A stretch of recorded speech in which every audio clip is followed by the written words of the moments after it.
call the meeting to order. Let's see, before anything, Erin, do you want to make an introduction? I do. The head of the table right now is Brian Madsen. He's our new building inspector. He started Hey, Brian. early February, and he's out on inspections on his own starting this week. So learning a lot from Jessica, learning a lot about the community. It'll be a great asset to our team. Yeah. Welcome. Let's go. Introduce who we are. Oh, yeah. I'm Courtney, I'm the mayor. We've met. I'm Joy McKnight and I'm on the city council. I'm Glenn Henry, council. Lori Sayer, council. Chrissy Mott, council. Those are just the important. This is Bolton and Meg.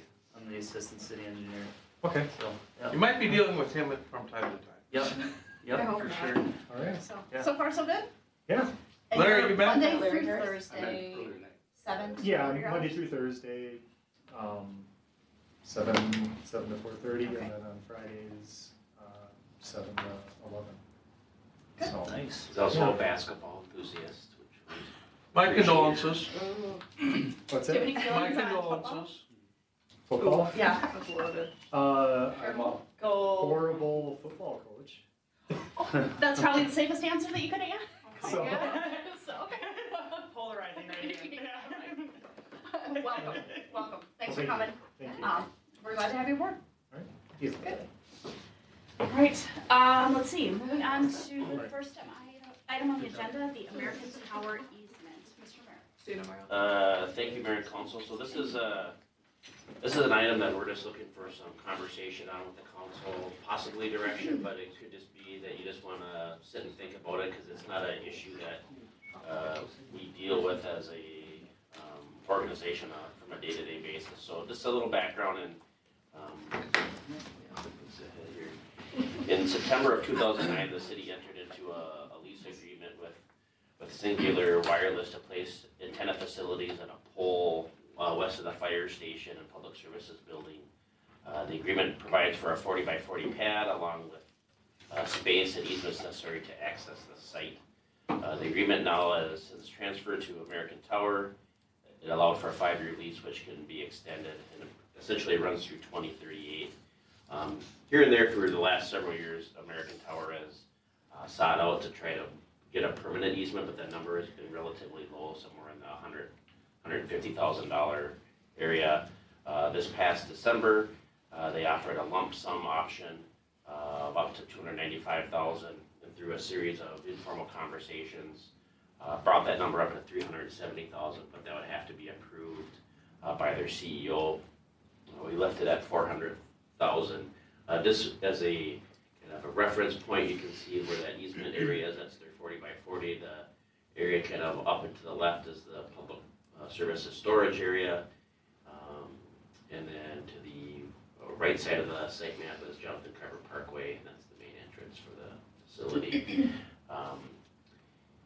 In this kind of price rundown or cost rundown, you get a sense of where we are at based on revenue collection of just about $17,000 in 2020, and how that correlates to American Tower's offer of $370, and it roughly translates to kind of buying out the lease ahead of time, and then if you decided to move forward with it after 2038, they'd essentially be free and clear of that obligation. So it's a risk calculation of, do you think that easement location will be needed? Will they need it? Where will technology be? So there's a bunch of questions and risk assessments that you can do within it. So this lays out the simple math. I also forwarded American Tower's proposed easement agreement to the city attorney for his review, and asked Larry just to give a summary to the council on things he sees within the agreement and any bits and pieces of information that might be helpful to the council as they kind of work through this issue. Larry? This is primarily a business decision for the council to make. The legal issues aren't particularly difficult. Within the converting this from a lease to an easement, the only thing is it becomes perpetual. The lease candidly, Singular's got the right to terminate anytime they want. They can terminate on 30 days notice. So one of the things the council has to weigh is this is sort of the good news, bad news is, okay, where's technology going? Are these kind of towers going to continue to exist? Because if the tower continues to exist and they put more antenna arrays on, or the terms of the lease, the city's entitled to more rent. But if the technology is going another way and they don't need the tower anymore and they terminate, you don't get any money.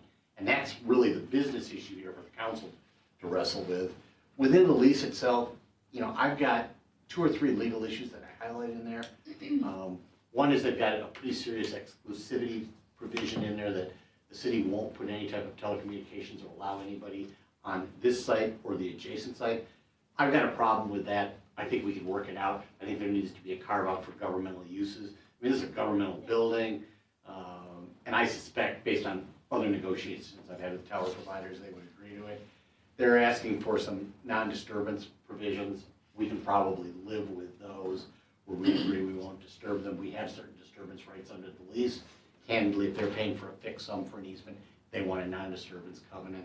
I think I can get through that in a way that isn't going to be particularly difficult for the city. Larry, what would be considered a disturbance?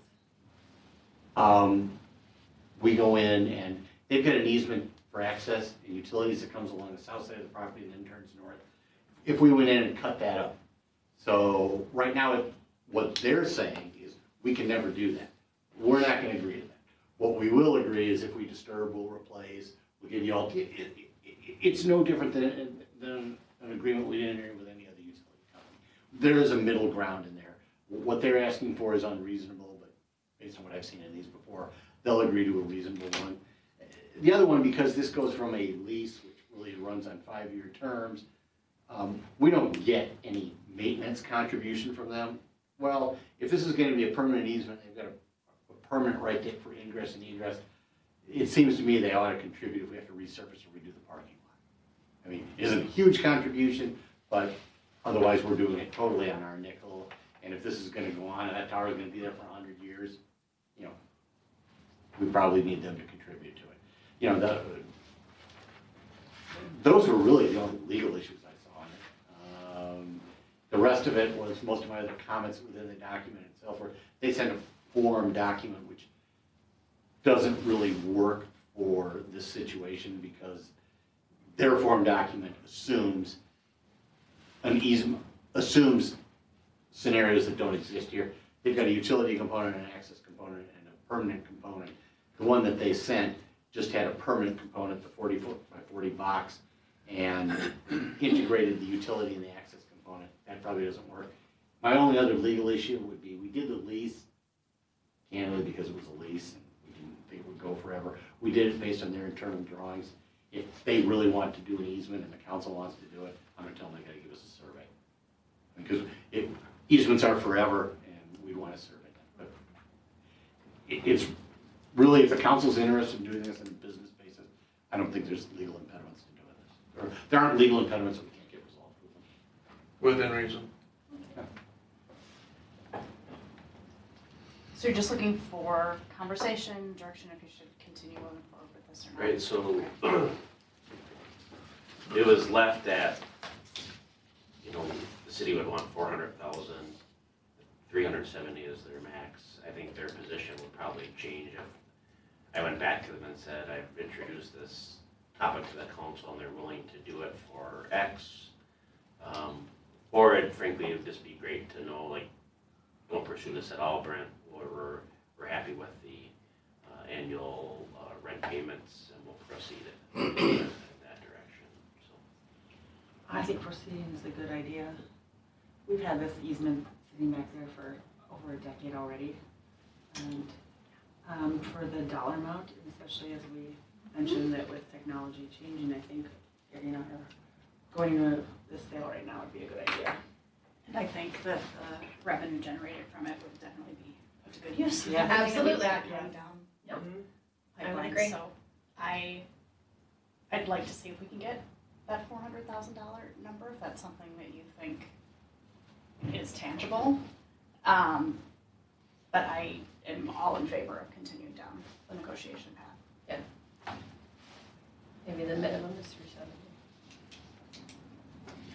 depending what type of formalities you need to work through. Sure. Use them as a negotiation tactic, you know the drill. Yeah, Thoughts? No, I'm in agreement. Okay. Good?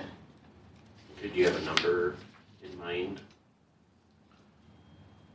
In my mind, you continue asking for $400,000 for it. go Just back since to that's- the amortization chart, shall we say. So it's 465 total potential through 2038. That's a long time from now. 10 years. I mean, there are different, there's varieties where, I got the 400 because they had a option where you could take it and they had offered 400 over 120 monthly payments. Oh, okay.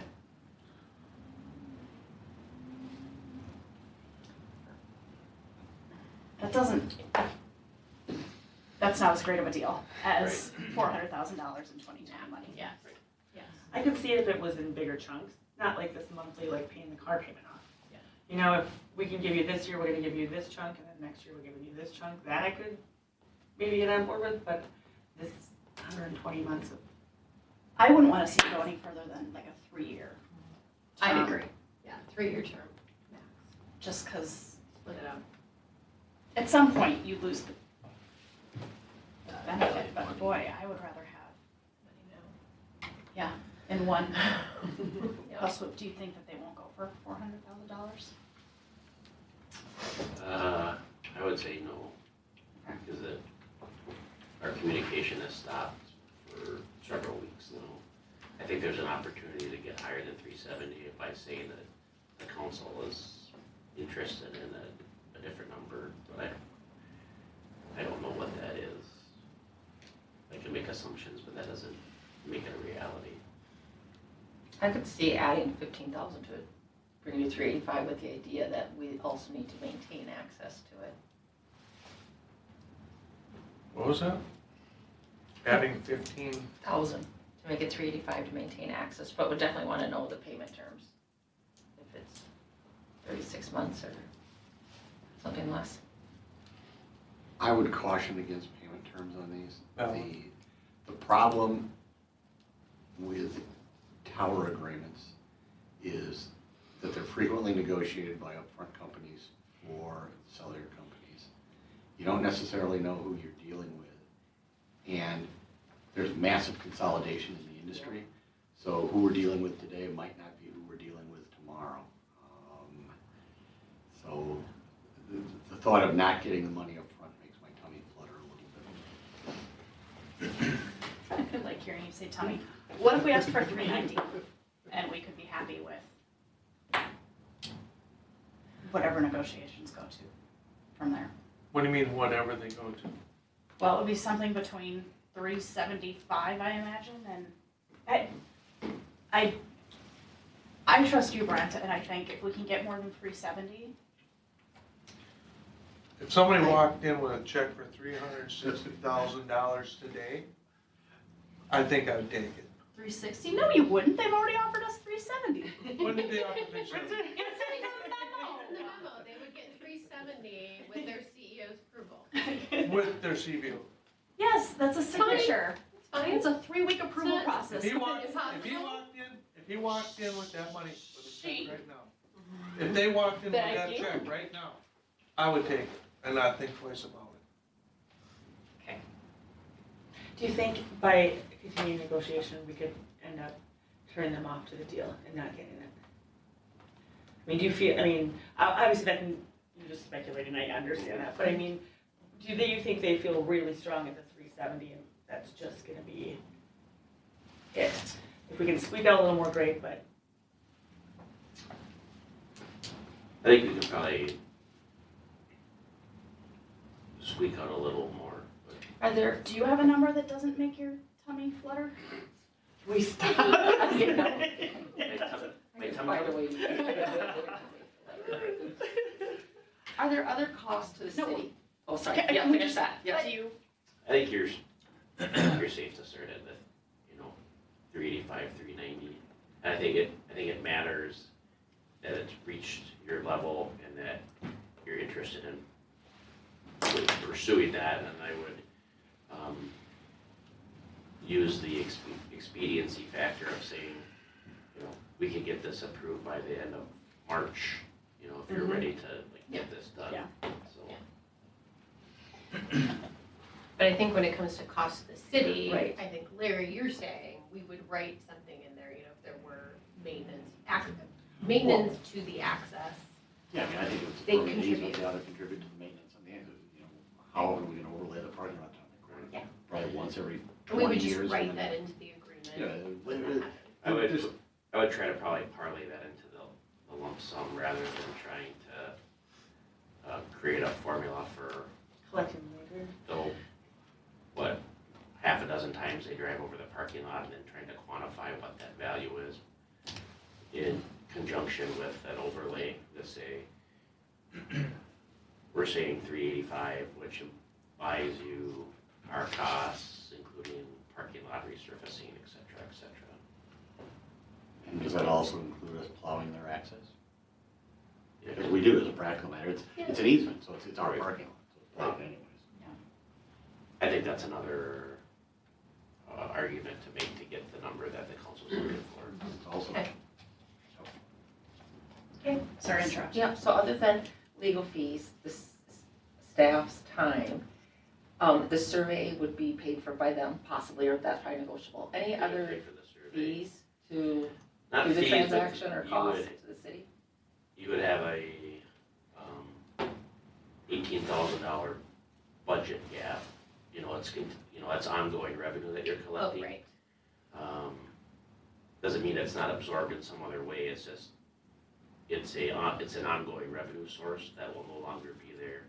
You could take this and apply it in the same way, if you're just collecting money off of the investment, or you could dedicate it towards a capital project or a land acquisition, et cetera. There will be if we move forward and this gets completed, then there'll be another conversation of, you know, how do you want this money used? You know, we'll invest it to begin with, but then what's the plan for it? There's any number of projects, as you all know, that it could be put toward. Do you remember, so I'm thinking of, in reference to the $18,000 budget gap, without going back to the packet, I can't remember, but through the city's growth, how much our tax our tax revenue increased? Does that net? No. I'd have to get, Okay, I don't have that kind of okay. data on top of my head. $18,000 is a sizable chunk of cash. But I think if we know right now that we can either be really careful with how we spend let's just say $400,000, because that's a nice round number, and save it and spend it $18,000 at a time. I'm not as concerned about the budget whole. I'm not concerned about the budget hole because, you know, we are banking ahead into the future on that, but look how much technology changes in 5 years. So I think I would rather see that money now and we have that big pile and we can distribute it as it needs to be for different projects around the city, and the 18,000 or whatever, 17, 18 that we're not getting every year, I think we'll see absorbed in a different way through more homes, more businesses, more, all of that, so Yeah. I'm good. And they can walk in 30 days in. Yes. Right. So we can eliminate that risk. Larry, with the agreement, they can't put a tower that's 3 times as tall there, can they? We would put a cap on the height of the tower. Okay. Okay, because I would like to, I don't know if it's practical, but I would like to see it remain as it is. They'd still fall under the city's zoning regulations, Okay. it's just they'd have the right to access the city. Although they're well outside that tower now exceeds. I mean, that was part of the deal when the lease went in. I don't mind a little bit higher, but I agree, we don't want something that's Sure. 17 stories. So- And when they originally came, you know, one of the issues was incredibly poor cell coverage in here. Yes. I mean, this was Yep. like, Yep.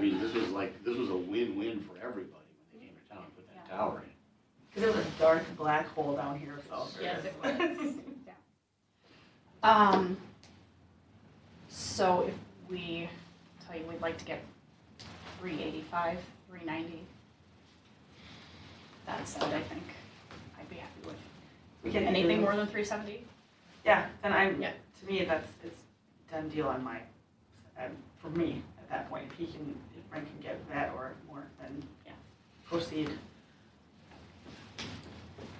Yep. Great, Good. thank you.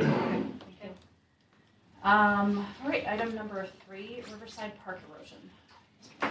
Thank you, Mayor and Council. So this is kind of in the same vein, another conversation, kind of a topic. And so this gets back to the December 2nd work session where Bolton and Mink came out to give a summary of erosion issues in Riverside Park.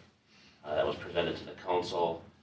We've been suffering some erosion issues along the banks of the river in the park. The engineer concluded that we'll lose an estimated 5 to 10 feet per year. Based on these estimates, continued erosion of the bank could lead to a loss of the camping sites within 10 years and the possibility of losing the park road and boat launch within 10 to 20 years. And there's a wide range of variables that could impact that. In your memo, you can see a summary of all the options that the city engineer put together as far as exploring ways to mitigate those bank erosion issues. At the end of the work session, the council also directed staff to meet with the U.S. Fish and Wildlife Service to look at a possible partnership.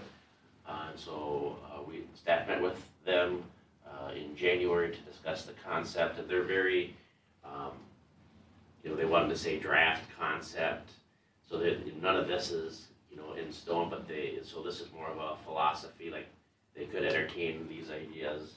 And so they were primary in these areas that they would not take any significant steps to mitigate or prevent future bank erosion in Riverside Park.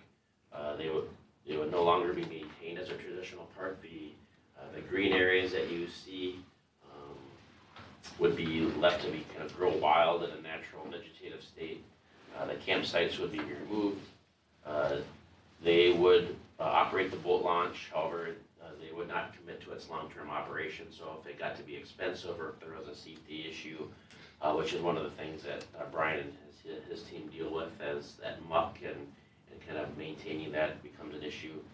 They did sound generally supportive of maintaining the archery facilities in the area. Should the park access road be adversely impacted by erosion at some future date, they would at their own expense rebuild or relocate that access road within that park or in that same area.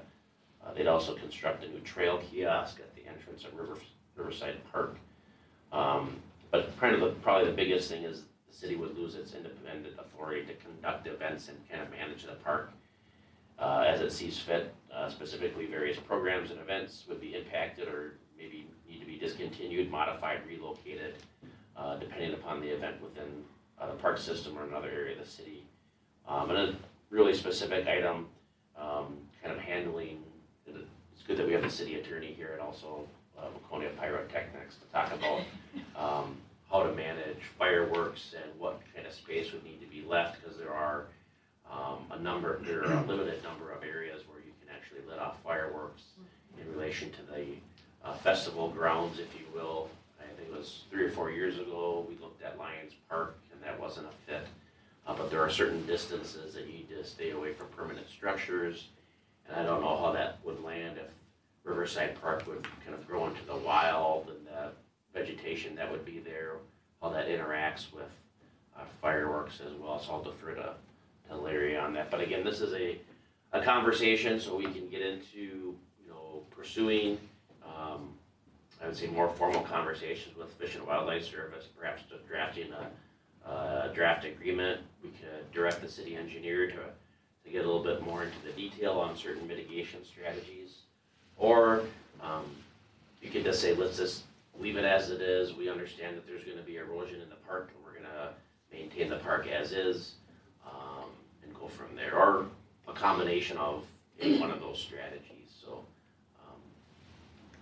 happy to answer any questions. So I know that for engineering, we, 5 to 10 years, we're gonna lose this much. Things can always change, it's a roll of the dice, you're using best projections, and rivers change course, and then sometimes they stop. I mean, we realize that taking out the bridge changed the flow of the water, and it's hitting that bank harder. When I'm looking at the U.S. Fish and Wildlife and what they're basically saying that they wouldn't do at this point, and I live down here, so I may be in the park more than other people are in the park, because you live in different areas of town. There's a lot of people who visit that park every day. And I don't want to, and I'm not saying you guys, but we hear a lot of, well, it's just, there's riffraff coming down here. Well, we've noticed there's a lot of riffraff in a few other parks recently, like Lions Park. So I don't think that it's just for this one.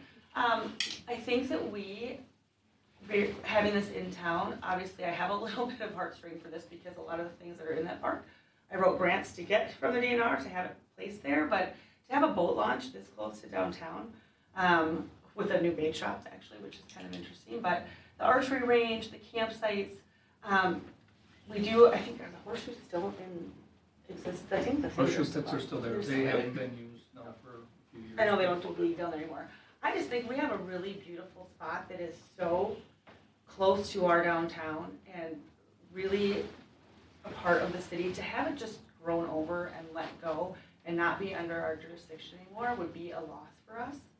And I realize that the road could potentially wash out at some point, but the U.S. Fish and Wildlife has their kiosk back, kind of where the tree line, if you can see where I'm pointing, starts back there. So I'm wondering too is, if that road were to fall in, they own that rest of the land when you come on the skinny piece at the bottom by Main Street East. Are they gonna want still access to their trailhead? Would they still, if the road fell in, would we end up maybe doing some work with them to just shifting the road in farther into that tree line? Who owns the tree line? It's U.S. Fish and Wildlife, isn't it? Well, there's that property that's kind of shaped like the White House. What? What? The rectangle? I don't know. The rectangle with the top. Yeah, I guess so. Where were you before you? Okay, I see it now, yes, that one. It is owned by a private party.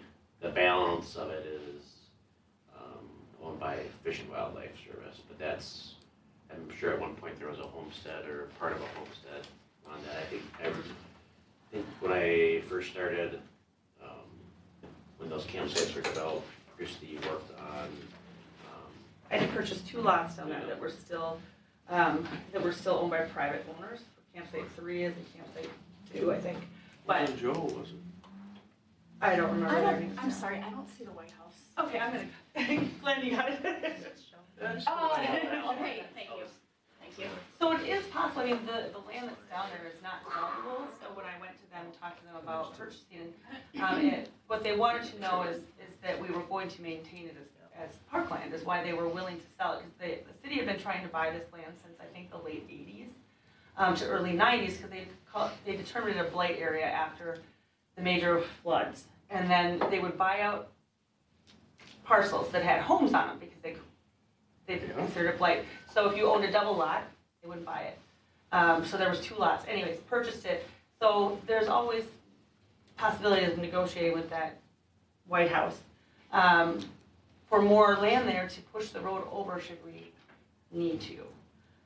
And then we do have events down there. We have different, there's not a ton, but we do have the fireworks for Steamboat. We have the burnout contest. We have Saw You Out in Golf Tournament. I just think it's a really unique, special area. So for me, I have a hard time not maintaining control over it ourselves and giving it to the U.S. Fish and Wildlife. So just taking the emotion out of it, the way that I look at it is, it's still gonna be a boat launch regardless of who owns it. It's still gonna be archery regardless of who owns it. For Fish and Wildlife, they have very preliminarily promised to maintain the road, but not the mowing or kind of the general park itself. But we would maintain the mowing. So there are pros and cons. I don't know, it's still gonna be a park regardless of if the deed holder is Fish and Wildlife or if it's the city of Carver. So I don't know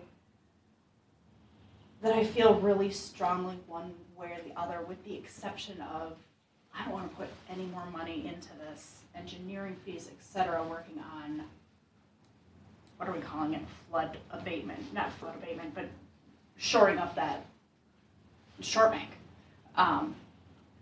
Because I think that that's not a battle that we're gonna win,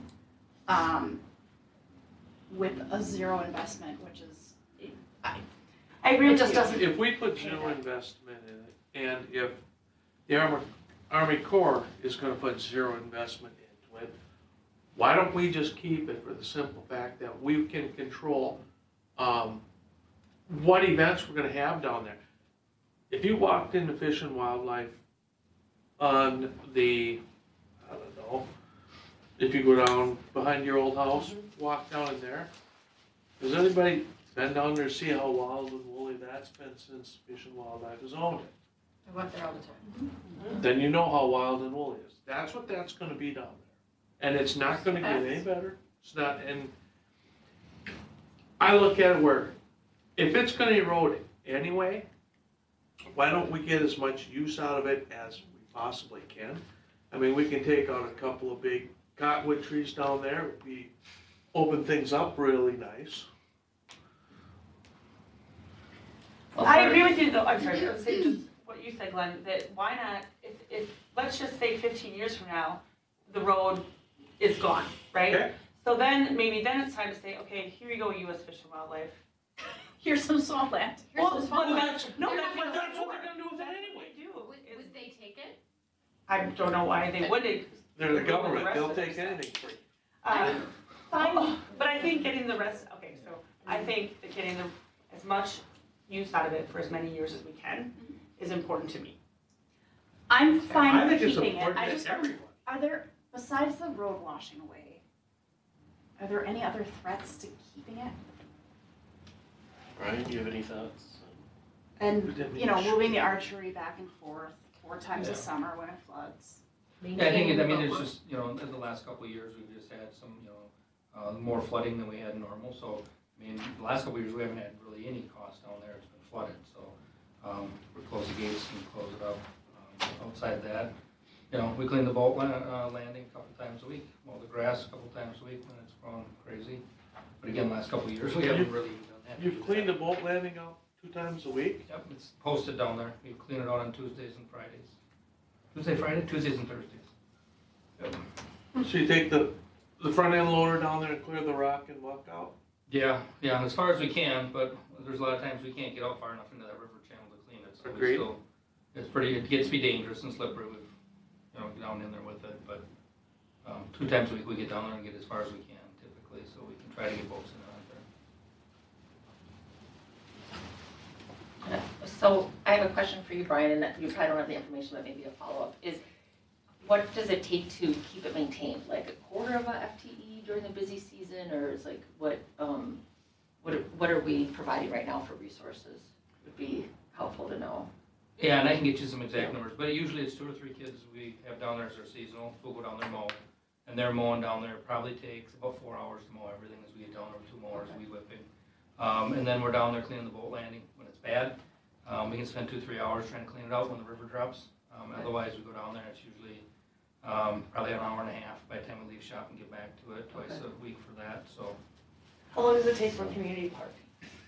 Community park, About the- it takes, we usually have all 3 mowers, well, we have bigger mowers that we run down there. We don't run the real big mowers down here, just because it's so bumpy and so bad with all the erosion from the water through there and stuff, we just don't take some of that stuff. We take our lease stuff through there and run it down there. Right. So we turn that again.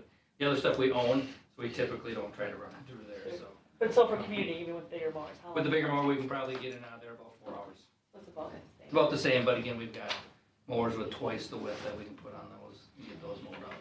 But So back to my question, so maybe, and I realize we're just totally estimating, maybe 12 hours a week. yeah, I suppose that'd be a good estimate. That'd be good. Fourth, okay. For what was presented, and I really like that this isn't the first time we were hearing about this, that we're kind of seeing this, the options be presented to us. But as far as the recommendations, I am not in favor of number 2, which would be mitigate the bank erosion. I don't want our city to have to spend more money on it.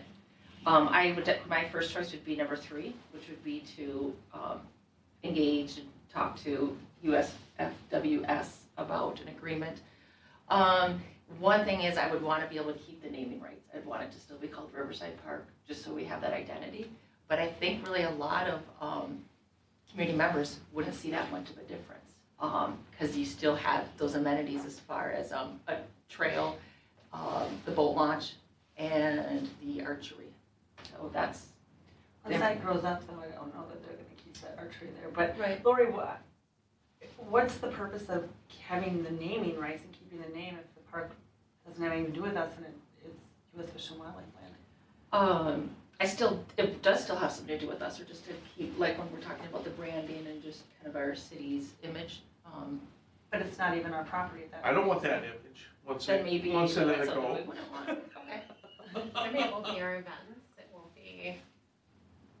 I don't think it's, I And, don't know and that that's they- so like in the weed details, not, no pun intended weeds, but yeah. But, to me, yeah, it's really just a change in who owns it, the deed. And yes, over the years, someone is either gonna have to make an investment or just let it, let nature take its course. But I feel like we could have a better agreement for the city now when things are a little more prime versus if things continue to erode, we might not have as good of an opportunity.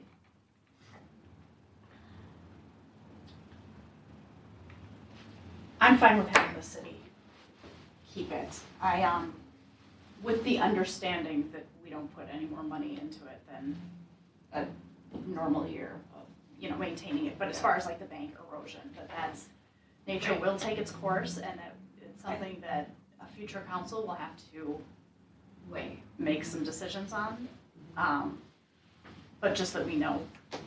Yeah, I do absolutely agree that if we start looking at trying to secure that bank, we could be just, literally flushing money down the river, right? Like just throwing it down. I don't think that's a battle that we can win for what we're going to get from it for that dollar amount. So I'm in total agreement that we are just gonna have to let it be what it is.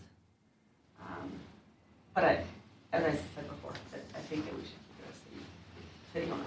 Yeah, I'm okay keeping it as long as we don't invest huge tons of money. Just regular maintenance. So it seems like we have 4 of us in favor of keeping it in the city. So, I have one question for you guys. So I do get a lot of questions from people just asking, well, why doesn't the city just go down there and rip wrap it? Is this our best explanation when we talk about basically the dollar amount? Do you think that's probably our best way to explain why we don't just, people think you can just go over the edge and just Throw a dump a bunch bunch of rocks of over rock it, over call it it and call it, yeah. Call it good. But you can, it's just the cost, and we were able to find, I had always assumed that the riprap that's existing down there was done, well, many years ago, but it was done, it was 97. I remember getting those records, because I asked Dan Boyan to do a search, and the city went through the Army Corps, a number of agencies, they got permits, etc. So, from my perspective, and based on what I'm hearing from the council, would be cost, but individually, you might all have your own different rationale behind that, but you could riprap, it's just a matter of how much money you'd be willing to do that. Oh, sure. No, I know that we could, but we would have to have agreements with Army Corps. And You'd have to- are there other entities too? So if- DNR. It'd have to be permitted, I don't know. Aaron could speak to the, I think And there's, it's maybe not, I say it might not even be that I important. think there's potentially some additional requirements as far as if you do the riprap methodology, I think there might be like another permit or like mitigation that you have to do. I seem to recall from that option, so that potentially introduced some pretty, large additional costs. So Okay. we have to look at that more, but I think there was something that had to do with that one. Okay, and that's all really the info I need. I just want to be able to say, hey, this is why it's not as easy as it sounds to dump rock over the edge. So it sounds like $775,000 is what it sounds like. So Good that'll answer. work. Yep. And that That's is on the short side. 112 for 11. What'd you say? And that's that's on the short side. Yeah. It probably costs a lot more than that, but. Yeah. Okay. So we got a plan? Thank you. We're good. All right, the employee reference manual, Mr. Mayor. Excuse me. So the employee reference manual is a document, oh, I just lost connection. Oh, what do we ever do? I did, so. The employee reference manual is a document that outlines our workplace rules, fringe benefits, and other employee-related procedures. That's something that we've reviewed as a staff. We try to do it on an annual basis and bring it before the council. We were in a position a number of years ago where it was decades old, and so we try to stay on top of that. The process involves a review by myself, department heads. Then we also use the city's personnel attorney, which is Hoff and Barry, or George Hoff and Jared Shepherd are the attorneys that help us out with that. So in your packet, you'll see a red line of the proposed changes. Use Christie's computer here. So the summary of the primary changes include just in general employment law review, formatting, updates, policy clarifications, and so on. We're also eliminating compensation time, which is not relevant to our full-time employees that are not covered under the collective bargaining agreement. So which is a provision under our CBA where the collective bargaining agreement controls in that area as it relates to the employee reference manual. Inclusion of a 6-week paid leave in conjunction with the birth or adoption of a child. A provision restricting an employee from having supervisory authority over an immediate family member. And 5, guidance related to employees commenting on city issues on social media. You can see the sections there listed, so we wanted to bring this to the regular meeting on the 16th of March, but I wanted to just get some feedback. Should there be bigger issues that you wanted me to address before bringing it to the council on the 16th? I just had a couple of questions. How is this distributed? Is it given to everybody and they're asked to sign it and? Yep, so we keep it on our kind of local intranet so people can reference it, but when a new employee starts, they're given a copy and asked to review it and then sign off, and then as we're updating it, they're given the update and then asked to sign off on it as well. And after the department heads and I reviewed it, they went to their own teams and reviewed the changes and asked for some feedback as well. Okay. Thank you. Mhm. Just a few things that I noticed. It looks like on page 19, comp time is still mentioned in section 25B. Layoff and voluntary termination. So I wasn't sure if that needed to be removed. Page 19. It's 18 in the manual. 19 in 19 in the the electronic. packet. Yeah. 25. B. It's the second line, PTO and compensatory. Oh, Yeah, that okay, one. sure. And then the only other thing that I had, in section 45, I can't tell the edit, no texting while driving. Do we need to add anything about the hands-free law? No, nothing while driving? What page are you on? 32. It's the 33rd page in the packet, but it says 32 is bottom of it. No text, yeah, section 45. 44, I don't know.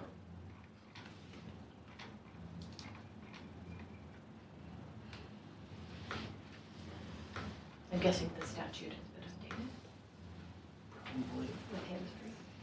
I don't know.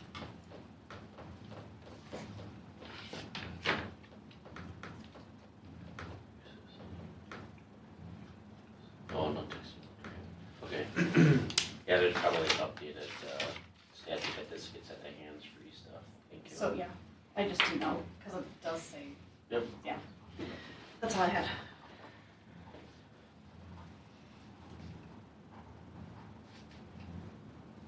Yeah, I just didn't want to We're still ready. Okay, so on manual page 32, on the actual page, under section 47, pistols and handgun policy, should it be a firearm policy? Because we named possession of a pistol, a handgun, or a firearm. I mean, should it include all firearms? Yeah. And then if we go up to page actual 10 in the manual and actual 11, this is just, so if we have section 16 compensation, we have A, temporary seasonal, and then we have B, work hours. And then if you go down to the next page, it says B, overtime. C overtime, is what you're saying? Well, it crossed out C and then B is there. Yeah, there's just like. So, but then it carries down to the next one, it says DC, Yeah. so. You're right. So we're on page, 11, And E, 10. well, Well, 10 and then 11. 11. So, so if you look here, we have A and then we have B. Yeah. If you go to the next page, they crossed out C and put B again. oh, And then it keeps following that way all the way. And then I'm not exactly sure what number it is in here, but when we were talking about basically working for family members. So Mhm. Brian, I know that your sons have worked here in the past, I don't know if they still do. How does this, Brett, maybe if you want to explain, how does this affect something like that? So it doesn't affect anybody who's currently employed by the city. So all the same rules apply, but it would impact, for instance, so I have a 14-year-old son, and if he applied and was gonna be a seasonal worker in public services, but all of a sudden, not that he would ever do it, but, you know, we get into an accident on a lawnmower where it's shown to be negligent, by me having supervisor authority over Brian, it's gonna unintentionally put Brian or any type of supervisor in an awkward position. And so I want to remove that from the consideration. So in my case, my kids couldn't work here because I have supervisory authority. And it's not a problem, but it takes away a perception issue and a set of complicated circumstances that I think we can avoid. It doesn't mean that going forward, Aaron's son, we don't have a name yet. I call him Henry. But couldn't work in public services at some point, but it He takes. could or he couldn't? Could, He could, okay. because He wouldn't be in that. Brian doesn't have it, because Aaron doesn't have any supervisory authority in public services, and vice versa. If one of Brian's children wanted to work in community development, they could do that. But it creates I think a cleaner chain of command as far as if someone was unintentionally forced to deal with a discipline issue or a pay or employee review issue with somebody from their immediate family. So just for an example, I'm sorry, Brian, that you keep being the example here, but, so let's say, if Brian's 7th son, you know,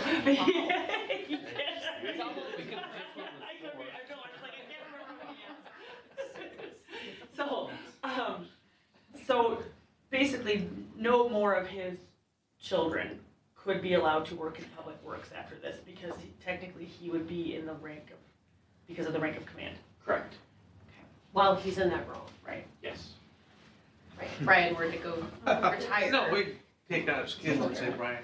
Yes. Yeah. I mean, it's there have been wonderful examples of that working, but it's, they're always Perceptions. perception that, well, it's to the, and I know I'm maybe over cliched opportunities, but it's my father-in-law always says no good deed goes unpunished, and so I'd hate to put whatever employee in a situation where how they are handling a discipline issue with a son, daughter, etc., is being questioned by the council or by a member anyone. of the general public. And Or so- the other staff, I suppose, too, right? Yes. Oh, got it. Easy because of that. All right. I just needed more clarification, thank you. Any other comments? No other comments, questions? All looks good? Yeah. Good update? So with these updates, are you okay with this being on the consent agenda for the 16th? And the union has, this is all in keeping and everything's all fine and the union's kind of this. Yeah, I mean, it actually gives them unnegotiated benefit as it relates to the parental leave. It's already in there. Yes, good. Thank you. Let's see, number 5, strategic plan update. So Merrick. Just give them a signal back here. Oops. Got it. So just wanted to provide, we could try to get quarterly updates to the council on our action plan. The search for funding partners for the certified levy is ongoing. Mayor Johnson gave a presentation to the Lower Minnesota Watershed District, looking for funding opportunities with them. And so we're continuing a dialogue with their staff to see if we can be included into their capital plan. And then we've also sent out our legislative priorities to Senator Jensen and Representative Nash. The mayor is attending the League of Minnesota Cities Legislative Conference on March 19th. And we've scheduled meetings with both Senator Jensen and Representative Nash. If there's still time, if any other council members want to be or want to attend that conference, we can make that opportunity available to you. We're also having Todd Hubner, who's kind of the finance guru, used to be with WSB. He's come out a couple times. He's going to be joining the mayor to kind of help explain kind of the financing side for how we're trying to get this project completed. Study franchise fees, as you know, has been completed. We've had several meetings with Steve McDonald and his staff on creating a user-friendly format to report finance information. And they're trying to explore that model too, so we're actually getting some free advice as they're trying to kind of use Carver as a template for creating a different type of document and mechanism to share financial information with the general public. We've done both of the items related to the long-term plan. The community survey is on the agenda for tonight, so we've made some progress there. We've identified a website vendor named Civic Plus, and I've started coordinating with them and looking at different websites, and so that's something that we'll be bringing to your attention probably later this spring, and getting some feedback from the council on what you'd want a new website to look like. It'd also be interesting to get some of that feedback. That's a question in the community survey, so I'd like to hear what residents think about our current website, and hopefully that gives us some cues on what to look for in a new website. Aaron Smith completed the steering committee with for the JCP improvements as relates to landscaping, and so you'll be looking at that at your April 6th meeting. And then you can see the variety of other ones that are ongoing in summer 2020. So just wanted to kind of give a general overview if there are areas that you want additional information on or have questions about. I wanted to give you the opportunity to do so. Looks good, well, good. Looks good. Yep. Moving on, city manager's report. The only thing we had originally, and I sent out an email on this intended to give a update on the Jonathan Carver Parkway Improvement Project. We just got a budget late last week from the county related to the project, and we're starting to get into drafts of their cost participation agreement. And so we're gonna really get into the nitty-gritty of the numbers and the design, and so all gearing up to be looking at your, we say April 6th meeting to give an overview of the design, including the improvements that we're looking at on Dahlgren and Ironwood, the general roadway improvements for Jonathan Carver Parkway.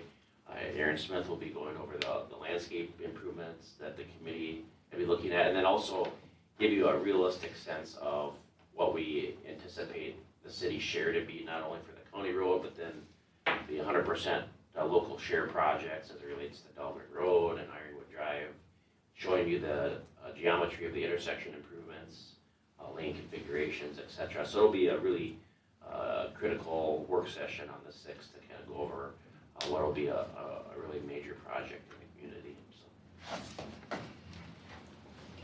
Do we have a work session in 2 weeks? In March? Yes.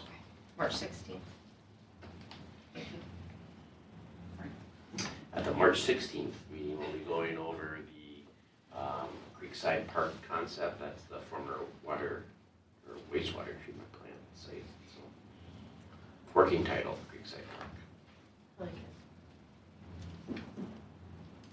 it. And we're planning on inviting the Parks Commission to kind of sit in Oh, with the good, council. good. So that you can kind of have a collaborative discussion on it. Great. And that's, I'm sorry, work session or regular meeting? Work session. Work session. Okay, great. And then we're also planning to call council or council all commission kind of training session for be a week from Thursday. Last year we did it at Carver Place. We'll bring in some pizza, do an overview of projects, kind of get to know each other, introduce the new commission members, do a little bit of open meeting law updates for the new members, as well as a refresher for longtime commissioners and council members. But just really an opportunity for the commissions and the council to get together and connect and talk about things that are happening in the community. So that's Thursday, March 12th. Right, any other? Okay, council requests? I was gonna ask you about that training, so good anticipation. Hearing none, I would entertain a motion to adjourn. So, I'll second. Motion by Councilmember Henry, and second by Councilmember Mock. Further discussion? All those in favor say aye. Aye. Opposed? Motion carries. All right. Thank you.